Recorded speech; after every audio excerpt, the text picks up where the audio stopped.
बच्चों, let's read this question. So this question says, on the PT graph of an ideal gas, A part adiabatic process will be straight line. B में isochoric process will be straight line passing through the origin. C पे लिखा है adiabatic curve will have a positive slope. D पे लिखा है the slope of the adiabatic curve will decrease with increase in T. Temperature के increase करने से, ठीक है। तो देखिए बच्चों, इस क्वेश्चन का की कॉन्सेप्ट आप क्या लिख लीजिए। The concept of this question is PT graph लिख लीजिए। क्या लिख लीजिए आपका पीटी ग्राफ का मतलब आपका प्रेशर और टेम्परेचर का ग्राफ, किसके लिए? फॉर आइडियल गैस, ठीक है। तो ये क्या हो जाएगा आपका इस क्वेश्चन का आपका की कॉन्सेप्ट। पीटी ग्राफ देखिए, आइडियल गैस के लिए बात करनी है पहले तो, ठीक है। आइडियल गैस की बात करनी तो हम इतना तो श्योर हैं कि पीवी इक्वल टू एनआरटी, इस इक्वेशन का हम क्या कर सकते हैं, यूज कर सकते हैं। अब पहले पार्ट में बोल रखा है कि एडियाबैटिक प्रोसेस के लिए क्या होगा, ठीक है। एडियाबैटिक प्रोसेस के लिए देखिए बच्चों, हम क्या लिख सकते हैं यहाँ से, एडियाबैटिक प्रोसेस के लिए अगर हमसे रिजल्ट यहाँ पर पूछा गया है तो देखिए एडियाबैटिक प्रोसेस को हम क्या लिखते हैं, आपका पीवी गामा, गामा नहीं, इसको मैं एन लिख लेता हूँ, ठीक है। पीवी एन, एन लिख लेता हूँ, ठीक है। पीवी एन किसके इक्वल होगा, आपका कांस्टेंट के इक्वल होगा। ये आपकी एडियाबैटिक प्रोसेस होती है। पीवी एन किसके इक्वल होता है, आपका कांस्टेंट के इक्वल होता है।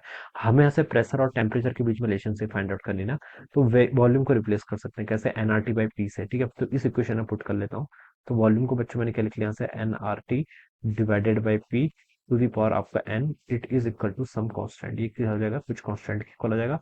और यहाँ से देखिए आपका कितना हो जाएगा, P P to the power N है, ये ऊपर आएगा तो पी वन माइनस एन के इक्वल हो जाएगा, राइट। एन और आर ये तो कांस्टेंट है, ठीक है। ये आपके कांस्टेंट रहेंगे तो इनकी डिपेंडेंसी छोड़ दी जाती है, ठीक है। टेम्परेचर की पावर कितनी हो जाएगी, एन हो जाएगी। ये टर्म क्या हो जाएगी आपकी, किसी कांस्टेंट के इक्वल हो जाएगी। तो यहाँ से बच्चों आप क्या बता सकते हैं, यहाँ से देखिए बच्चों हमारा क्या रिजल्ट आ गया, हम यहाँ से बता सकते हैं कि P to the power one minus N और T to the power N, ये क्या आएगा, किसी कांस्टेंट के इक्वल आएगा। ये आप यहाँ पर से ऐसे बता सकते हैं, ऑलराइट। और इसको आप यहाँ पर से ऐसे लिख लीजिए, पी को ऐसे रहने दीजिए, टी टू द पावर कितना होगा आपका, N divided by one minus N, it is equal to some constant. ये क्या हो गया आपके, किसी कांस्टेंट के इक्वल आ गया। ये आप इसको यहाँ पर से ऐसे लिख सकते हैं, ऑलराइट। इसको आप क्या लिख सकते हैं, यहाँ पर से ऐसे लिख सकते हैं, ठीक है।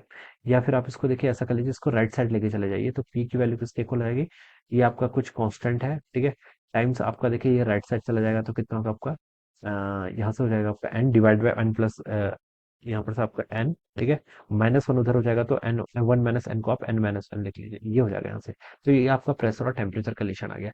तो बच्चों हमसे ये पूछा कि यह क्या आपके एडियाबैटिक प्रोसेस के करस्पॉन्डिंग हमने ड्राइव किया था। तो देखिए प्रेशर और टेम्परेचर के बीच में क्या लीनियर रिलेशनशिप आ रही है, नहीं आ रही है। क्या आ रही है, बिल्कुल नहीं आ रही। तो हम बता सकते हैं क्या स्ट्रेट लाइन होगी, नहीं होगी। स्ट्रेट लाइन कब होती, जब प्रेशर इज इक्वल टू के टाइम्स टी के इक्वल होता, तब हम बता सकते थे आपकी स्ट्रेट लाइन होगी। बट ये आपकी लीनियर इक्वेशन नहीं है, तो आपकी स्ट्रेट लाइन तो बिल्कुल नहीं होगी। तो ए ऑप्शन तो बच्चों क्या हो गया, बिल्कुल रॉन्ग हो गया। बी पर बोल रखा है कि for isochoric process will be straight line passing through the origin. Isochoric का मतलब होता है देखिए, जब आपकी वॉल्यूम आइसोकोरिक, हाँ, वॉल्यूम क्या हो जाएगी आपकी, कांस्टेंट हो जाएगी। वॉल्यूम क्या हो जाएगी, कांस्टेंट। तो देखिए आपको यहाँ से क्या पता है, PV is equal to NRT के इक्वल है, ऑलराइट। वॉल्यूम आपकी कांस्टेंट होगी तो हम लिख सकते हैं पी किसके प्रोपोर्शनल है, आपका टेम्परेचर, क्योंकि एनआर तो ऑलरेडी कांस्टेंट है। तो प्रेशर और टेम्परेचर एक दूसरे के प्रोपोर्शनल है। तो पीटी का ग्राफ देखिए, ये आपका ये भी लीनियर पावर है, ये भी लीनियर पावर है। अब ये स्ट्रेट लाइन आएगी और कहाँ से पास होगी, इस ओरिजिन से पास होगी, क्योंकि कोई कांस्टेंट हमें यहाँ पर नहीं आ रही है। तो मतलब बी स्टेटमेंट आपका बिल्कुल करेक्ट है। आइसोकोरिक में स्ट्रेट लाइन होगी which is passing through the origin. C पर बच्चों के देखिए क्या लिखा है, adiabatic curve will have a positive slope. Adiabatic curve का क्या होगा आपका, adiabatic curve will have a positive slope, ठीक है। अब इसका स्लोप देख लेते हैं, टी और टी देखिए, आप इसको डिफरेंशिएट कर लीजिए। देखिए डीपी बाई डी टी यहाँ से अगर हम करेंगे तो ये हो जाएगा यहाँ से आपका, ये तो कांस्टेंट है, इसको ऐसे रहने देते हैं। ये हो जाएगा आपका N to the power N minus one, ये तो N divide by N minus one रहेगा। टी को हम क्या कर लेंगे, N divided by N minus one, यहाँ पर एक आपका माइनस वन और आ जाएगा। तो इसको सॉल्व करेंगे तो देखिए एन माइनस कितना हो जाता है, N minus one divided by N के इक्वल हो जाएगा। यहाँ से आपका N minus N plus N divide N, यहाँ से आपकी वन बाई एन के इक्वल आ गया।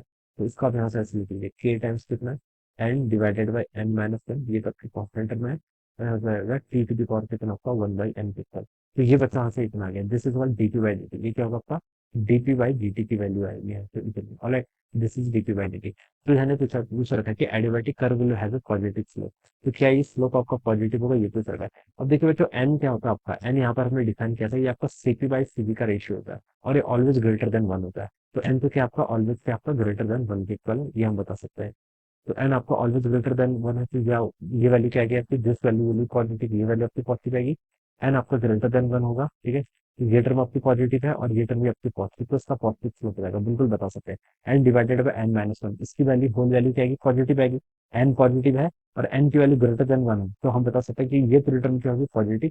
और T to the power one by N, ये भी आपको बताइए पॉजिटिव, तो स्लोप इसका पॉजिटिव होगा, तो बच्चों बता सकते हैं कि ये ऑप्शन क्या है, बिल्कुल आपका करेक्ट है, ये ठीक है। अब डी पे देखिए क्या बोल रखा है, the slope of adiabatic curve with decreases with increase in T.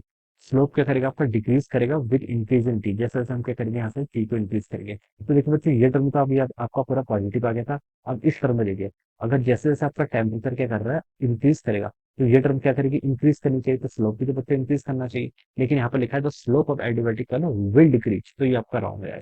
तो डी ऑप्शन का राइट आंसर है। तो बच्चों देखिए कौन कौन सा ऑप्शन करेक्ट होंगे, बी एंड सी के होंगे answer right answer. So B and C will be the right answer of this question. So I hope you all understood this concept. All the best and thank you so much.